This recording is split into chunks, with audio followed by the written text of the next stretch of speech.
நமது இந்தியாவின் வடக்கே நமக்கு அரணாக இருப்பது இமயமலை, தி ஹிமாலயாஸ். எப்பேற்பட்ட இடி, மின்னல், மழை, புயல் காற்று மற்றும் இயற்கை சீற்றங்கள் மத்தியிலும் இமயமலையானது நிலையாக, உறுதியாக இன்றளவும் நிலைத்து நிற்கிறது.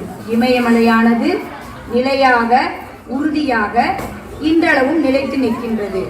நமது நாட்டின் சுதந்திரத்திற்காக அயராது பாடுபட்ட காந்தியடிகள், நேரு மாமா, நேதாஜி சுபாஷ் சந்திர போஸ் மற்றும் எண்ணற்ற தலைவர்கள், தொண்டர்கள், நமது முன்னோர்கள் அனைவரும் மிகுந்த பாடுகள், போராட்டங்கள் மத்தியிலும் இமயமலையைப் போல உறுதியாக, நிலையாக நின்றபடியால் தான் அவர்களால் நமது நாட்டிற்கு சுதந்திரம் வாங்கித்தர முடிந்தது.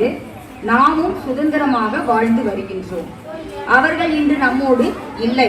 ஆனாலும் நாட்டுக்காக அவர் செய்த பணிகள், தியாகங்கள் என்றும் நிலைத்திருக்கும். நாட்டுக்காக அவர்கள் செய்த பணிகள், தியாகங்கள் என்றும் நிலைத்திருக்கும். அவர்கள் மரித்தாலும் நாம் இன்றும் அவர்களை நினைவு கூறுகிறோம். வருங்காலங்களிலும் அவரை நினைவு கூறுவோம், மரியாதை செலுத்துவோம். நாமும் நமது போராட்டங்கள் மற்றும் கடினமான சூழ்நிலையில் மத்தியிலும் உறுதியாக, நிலையாக நிற்கும் போது நமது வாழ்விலும் அனைத்து காரியங்களிலும் வெற்றி நிச்சயம் என்ற உயரிய கருத்தினை வலியுறுத்தி இதோ நம் முன் பாடல் பாட வருகிறார்கள் எம் பள்ளியின் 4ஆம் வகுப்பு சிறார்கள்.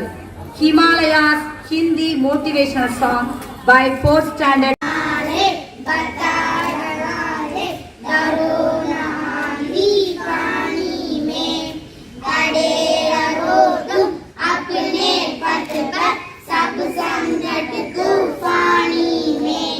Digona